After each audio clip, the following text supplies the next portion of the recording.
नमस्कार, स्वागत करती हूँ आप सभी का। आप देख रहे हैं भारत 24। मैं हूँ आपके साथ पूर्णिमा मिश्रा और भारत मंडपम इसी तरीके से तैयार हो चुका है। भारत मंडपम को लेकर जो तैयारियां हैं वो देखने को लगातार मिली है। बेहद खूबसूरत तस्वीरें, क्योंकि महाअध्यक्षों के लिए, राष्ट्राध्यक्षों के लिए दिल्ली तैयार हो चुकी है। ये महाआयोजन G20 जिसकी मेजबानी इस बार कर रहा है दिल्ली।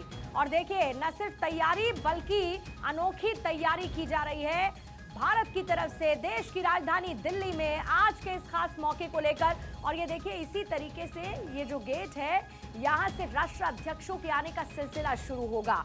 सिलसिला शुरू होने के बाद जब लीडर्स पहुंचेंगे तो एक लीडर्स लाउंज है जहां पर वो तमाम राष्ट्राध्यक्ष मौजूद होंगे।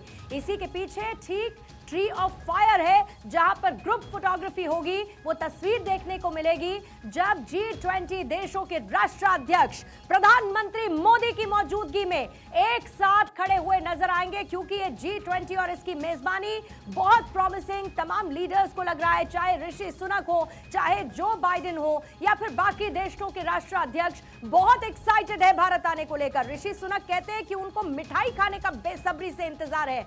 जो बाइडेन आज द्विपक्षीय वार्ता जब प्रधानमंत्री मोदी के साथ करेंगे तो माना जा रहा है कि यह द्विपक्षीय वार्ता सफल इस लिहाज में होगी कि भारत और अमेरिका के बीच प्रगाढ़ होते रिश्ते कई डील्स के साथ नजर आएंगे और कई मुद्दों पर बातचीत होगी।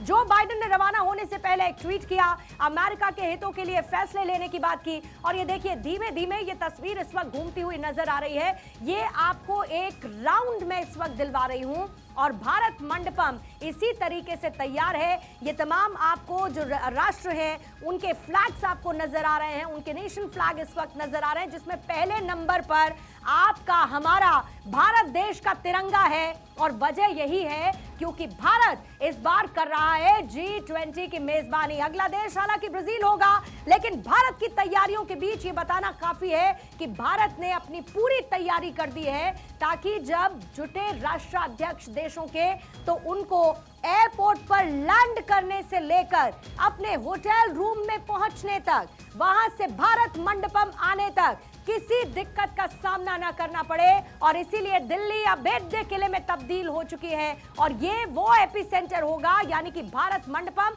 आपको याद होगा प्रधानमंत्री मोदी ने जब इसका उद्घाटन किया था, पूजा पाठ की थी, हवन पूजन हुआ था और उसके बाद इंतजार था कि एक बड़ी इवेंट का गवाह बने भारत मंडपम। और जब इसका लोगो लॉन्च किया था तो कैसे ड्रोन के साथ ही वो भारत मंडपम लहराता हुआ नजर आ रहा था। देखिए, और इसी इनॉग्रेशन के बाद ये पहला इवेंट है जब G20 की मेजबानी, इतना बड़ा इवेंट इसी भारत मंडपम में आयोजित किया जा रहा है। तो आइए आपको खबरों से भी रूबरू करवा देते हैं। भारत मंडपम की एक तस्वीर हमने आपको दिखा दी, अपडेट आपको दे दे। और बड़ी खबर, ब्रेकिंग न्यूज क्या है, वो ये है कि इटली की पीएम जॉर्जिया मेलोनी भारत पहुंच चुकी हैं।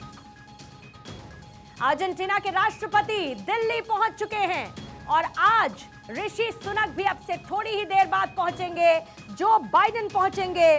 और उनके पहुंचने के बाद आज प्रधानमंत्री मोदी और जो बाइडेन की द्विपक्षीय बैठक होगी। देखिए, 15 से अधिक द्विपक्षीय बैठकें प्रधानमंत्री मोदी करने वाले हैं और ये अपने आप में इसीलिए महत्वपूर्ण हो जाती है क्योंकि इन द्विपक्षीय बैठकों के साथ भारत आगे वर्ल्ड लीडर्स के साथ और अपने आप को as a global leader establish करता हुआ नजर आएगा। इस वक्त 10 तस्वीरें आपके सामने हैं। ये तस्वीरें आपको इसीलिए देखनी चाहिए क्योंकि G20 का ये महामौका, महाशक्तियों का महाकुंभ, जब Argentina, Australia, Brazil, Canada, France, Germany, Indonesia, Italy, Japan, Mexico, जब वहां पर तैयारियां और खास तौर से जब भारत की बात होती है तो जितना एक ह्यूज फ्लेवर नजर आता है, यानी कि भारत की लोकप्रियता वहां भी है। और जब ये वर्ल्ड लीडर्स धीमे धीमे करके पहुंचना भारत शुरू हो चुके हैं तो किस तरीके से हमारी संस्कृति, हमारे कल्चर के साथ उनका स्वागत हो रहा है। MOS मौजूद है उनके स्वागत के लिए। जो दूसरी तस्वीर आप देख रहे हैं, जब ऑस्ट्रेलिया पहुंचे थे प्रधानमंत्री, उनका कितना जबरदस्त स्वागत हुआ था। ब्राजील जब वो पहुंचे, फिर उसके बाद कनाडा में जस्टिन ट्रूडो ने उनका कैसे स्वागत किया, फ्रांस, एंथनी एल्बनीज़, कुल मिलाकर ये जब प्रधानमंत्री पहुंचे और उनका स्वागत हुआ, आज जब ये राष्ट्राध्यक्ष पहुंचेंगे देश की राजधानी दिल्ली में, तो कितना जबरदस्त उनके स्वागत के लिए तैयारी की गई है।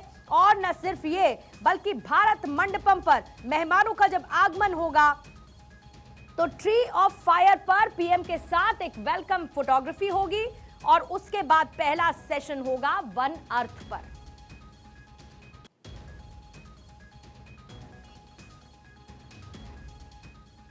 तो ये 10 तस्वीरें आपने देख ली। देखिए G20 समिट को लेकर अमेरिकी विदेश विभाग की प्रवक्ता है मार्गरेट मैकलियोर। उन्होंने क्या कहा है, क्योंकि हर एक देश एक्साइटेड है, उत्सुक है, भारत कर रहा है G20 की मेजबानी। आपको सुनवा देते हैं क्या कहा प्रवक्ता मार्गरेट मैकलियोर। जी, अमेरिकी लक्ष्य जो है वो बेसिकली तो हम आर्थिक समस्या से निपटना चाहते हैं, जिनमें से वैश्विक गुर्बत और हम कैसे अंतर्राष्ट्रीय मालियाती संस्थाओं को और वसाइल दे सकते हैं, क्योंकि उनके infrastructure loans sustainable, accountable, transparent है और हम वैसे टूल्स जो प्रूवन है हम उसको और बढ़ाना चाहते हैं।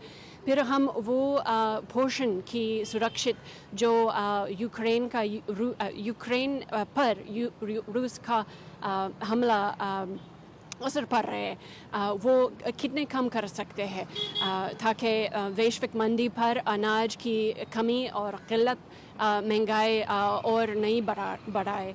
और फिर हम ऐसे एम्फसाइज करना चाहते हैं कि G20 एक प्रीमियर फोरम है दुनिया के सबसे बड़े आर्थिक मसला हल करने के लिए, और हम दुनिया के सबसे बड़े उभरती हुई अर्थव्यवस्था और विकसित अर्थव्यवस्था एक साथ होकर वैसे मसला हल करने के लिए बात करना चाहते हैं।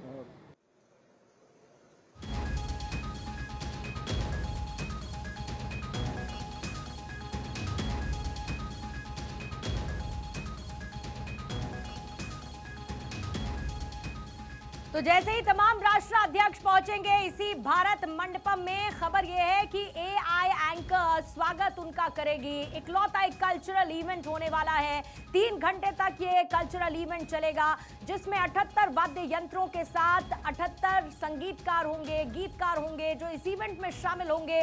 और उसके बाद जब समापन होगा तो मिले सुर मेरा तुम्हारा, इसके साथ समापन होगा और तमाम राष्ट्राध्यक्षों को इसे सुनाया जाएगा। यानी कि न सिर्फ भारत का कल्चर और भारत की ताकत, परंपराओं के साथ जब विकास की राह पर भारत आगे बढ़ता है तो उसकी एक लार्जर देन स्काई पिक्चर तमाम राष्ट्राध्यक्षों के सामने होगी और उसका गवाह बनने वाला है यही भारत मंडपम, जहां पर G20 का आयोजन होगा। और राष्ट्राध्यक्षों के पहुंचने का सिलसिला देखिए आज से शुरू हो चुका है और इसकी तैयारी व्यापक तौर पर की गई है। उनके आने से लेके, उनके ठहरने से लेके, उनके खाने पीने तक, उनकी सुरक्षा को लेकर दिल्ली कैसे अभेद्य किले में तब्दील हो चुकी है। और ये जो इस वक्त आपको एक बार फिर से फ्लैग में दिखा रही हूं, ये फ्लैग उन तमाम राष्ट्रों के हैं जिनके राष्ट्राध्यक्ष यानी कि G20 मेंबर्स वो शामिल होंगे। अब आइए कुछ और तस्वीरें आपको दिखाते हैं, क्योंकि ये तैयारी है उन तमाम राष्ट्राध्यक्षों के पहुंचने से जुड़ी हुई, जिनसे जब प्रधानमंत्री मिलने के लिए पहुंचे थे तो कैसे उनका स्वागत हुआ था। Argentina, Australia, Brazil, Canada, France, Germany, Indonesia, Italy, Japan और मेक्सिको, कुल मिलाकर ये वो महाशक्तियां हैं जो G20 का हिस्सा है। और G20 की जब मेजबानी भारत कर रहा है तो किस तरीके से उनका स्वागत किया जाएगा। सुरक्षा के पुख्ता इंतजाम किए गए हैं और जो एजेंडा है द्विपक्षीय वार्ता के साथ, जब 15 से ज्यादा द्विपक्षीय वार्ता प्रधानमंत्री मोदी करेंगे तो उससे भारत बहुत कुछ हासिल करेगा।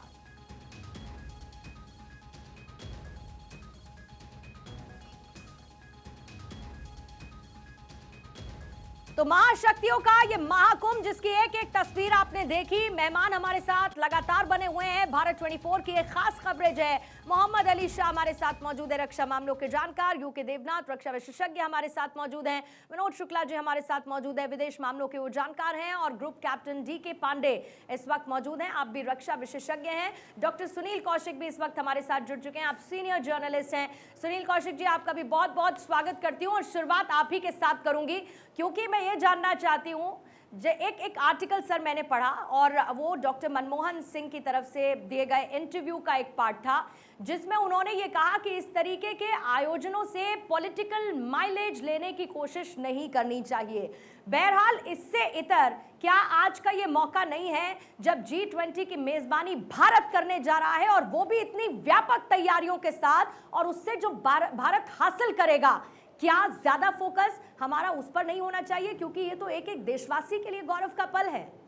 बिल्कुल पूर्णिमा जी, जब ऐसे आयोजन होते हैं तो निश्चित तौर से देश के मुखिया की जिम्मेदारी बनती है कि देश के हर एक नागरिक के लिए, उनके समावेश के लिए विश्व स्तर पर पटल पर किस तरीके से देश की जनता को अग्रणी भूमिका में लाया जाए, देश की इकोनॉमी को किस तरीके से अग्रणी भूमिका में लाया जाए, और जो कूटनीतिक तरीके से रिश्ते होते हैं उनको कैसे आसान बनाया जाए।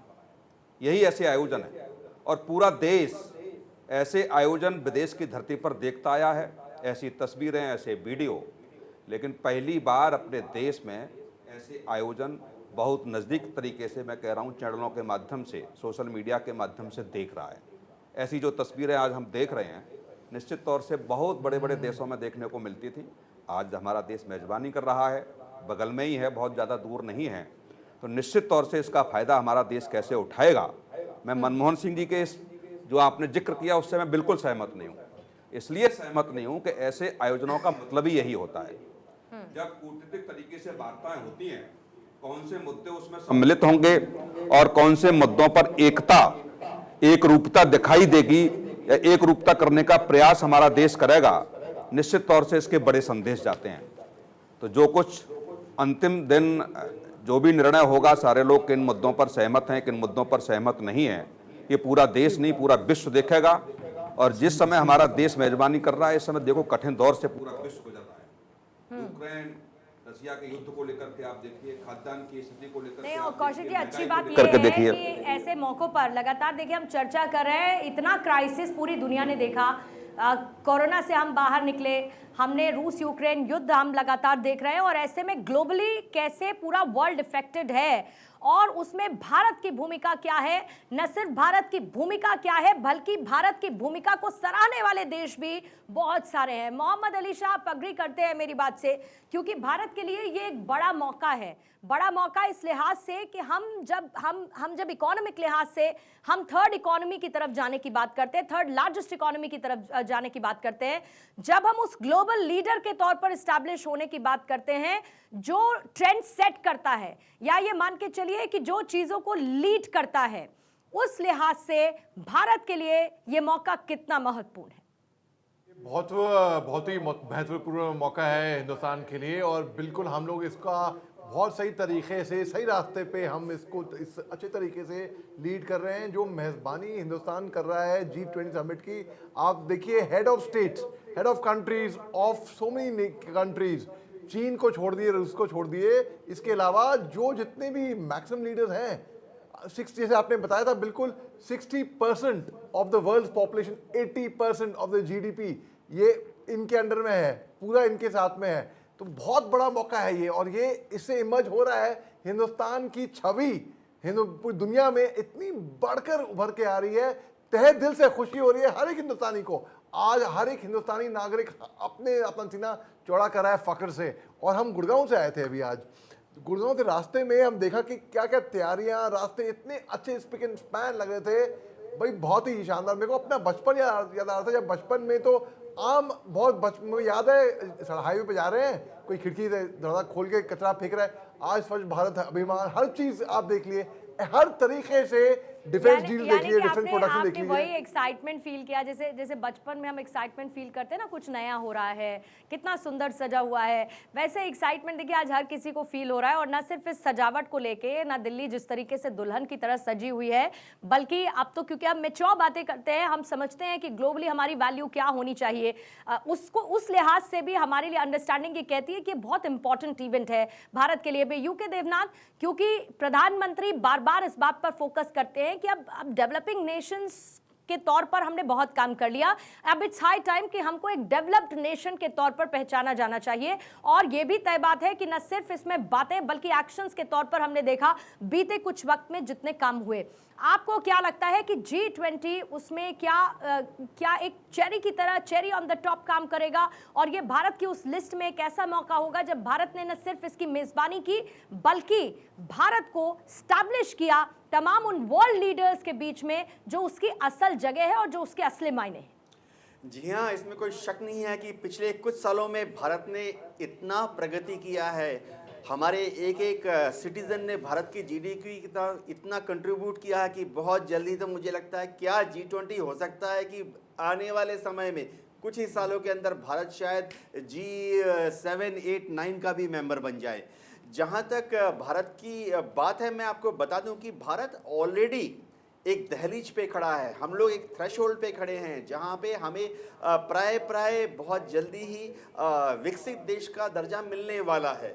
देखिए आप, कोविड के टाइम ने हमने दुनिया के सब छोटे छोटे देशों को कोविड वैक्सीन देकर मदद की। यूक्रेन क्राइसिस के दौरान जब सारे छात्रों को यूक्रेन से वापस लाया जा रहा था तो भारत ने जो हवाई जहाज भेजे उसमें ना सिर्फ भारत के बच्चे वापस आए, हमने पाकिस्तान, बांग्लादेश, नेपाल, श्रीलंका सब बच्चों को हमारे और यूके देवनाथ सर, ये वो बात होती है कि जब ऐसे क्राइसिस के समय ज्यादातर लोग कदम पीछे कर लेते हैं, जब अपने हाथ खींच लेते हैं, ऐसे समय में भारत ने अपने देश के साथ सोचने के साथ साथ उन देशों के बारे में सोचा जो शायद उस तरीके से मजबूत नहीं थे। भारत ने एक कदम आगे बढ़ाकर उन देशों की मदद की, अपनी चीजें साझा की, फिर चाहे वो वैक्सीन हो या फिर बाकी अनाज से लेके बाकी तमाम चीजें। जितेंद्र कुमार ओझा जी भी इस वक्त हमारे साथ जुड़े हुए हैं, जियोपॉलिटिकल स्ट्रैटेजिस्ट हैं वो। ओझा सर, अगर बदलते वर्ल्ड ऑर्डर के बीच में हम बात करें, भारत की पोजिशनिंग को आप कैसे देखते हैं? देखिए, चर्चा हम लगातार कर ही रहे हैं, लेकिन आपने तो बदलते समय को देखा है, और इसीलिए मैं चाहूंगी कि एक कंपैरिजन आप करें पहले और अब में, आज भारत की पोजीशनिंग को लेकर। देखिए, हम पूरी दुनिया की जो ऑर्डर है वो एक ट्रांजिशनल फेज में है, और इस ट्रांजिशनल फेज में जो वेस्ट की इंपीरियलिज्म है उसको लेके बहुत सारे, जिसे ग्लोबल साउथ कहते हैं या पोस्ट कॉलोनियल डेमोक्रेसीज कहते हैं, तो उनमें एक बहुत बड़ा हमेशा से एक संदेह रहा है। तो जब चाइना आता है और बड़े इजी लोन उसने देना शुरू किया तो पता चला कि वो एक डेट ट्रैप डिप्लोमेसी फॉलो कर रहा है, जिसमें तमाम देशों की मजबूरियों का फायदा लेकर वो खास करके जो रिसोर्स रिच कंट्रीज हैं उनके रिसोर्सेज कम दाम पे लेने की कोशिश कर रहा है, उनके पॉलिटिकल सिस्टम में इंटरफेयर कर रहा है, और पूरी जो सारे लोगों में जो डेवलपमेंट की बात आ रही है उसको डिसमेंटल करने की बात कर रहा है। जब हम बात कर रहे थे ग्लोबलाइजेशन की या इंटरडिपेंडेंस की, तो देखा गया कि इंटरडिपेंडेंस के बजाय चाइना पे ओवर डिपेंडेंस हो गया, और इस ओवर डिपेंडेंस का दूसरा खामियाजा ये निकल रहा है कि चाइना की भीतर की जो ओपेक सिस्टम है, जिस ओपेक सिस्टम में कोई भी सेफ या सिक्योर नहीं है, वही ओपेक सिस्टम बाहर में आने लगी है। और उसकी सबसे बड़ी वजह रही है कि अमेरिका की जो कैपिटलिस्ट ग्रीड रही है, कैपिटलिस्ट ग्रीड में किसी भी तरीके से वो प्रॉफिट कमाना चाहते हैं, और उसका नतीजा रहा कि चाइना ने अपने पॉपुलेशन के बहुत बड़े हिस्से को एक प्रोडक्टिव मशीन में बना दिया है। तो ये देखा जाए तो जो universal declaration of human rights हुई 1940s के दशक में और एक डेमोक्रेसी की तरफ हम बढ़ रहे थे, वो पूरी प्रोसेस आज खतरे में आ गई है। तो यही वजह है कि दुनिया के तमाम देश भारत की तरफ देखना चाहते हैं। जब ये G20 की बात आती है, देखिए रूबिका जी, तो G20 की आने की शुरुआत ही इस बात से होती रही कि G7 के देश जो है पूरी दुनिया को नहीं चला सकते हैं, दुनिया की ऑर्डर चेंज हो रही है। तो इस तमाम देशों में मैं सोचता हूँ कि जो अमेरिका का रोल रहा है वो भी रिकॉग्नाइज कर रहे हैं। वेस्ट के जो इकोनॉमिक रेजिलियंस या डायनामिज्म है वो डिक्लाइन पे है, चाइना से लोगों को खतरा है, तो उसमें से भारत की तरफ देख रहे हैं। हमारी पोटेंशियल बहुत अधिक है, जैसे चंद्रयान की आप बात करें, भारत के तमाम जो है एक्सपर्ट्स की बात करें, हमारे चैलेंजेस भी हैं, लेकिन ये मौका है लीडरशिप इस्टेब्लिश करने का।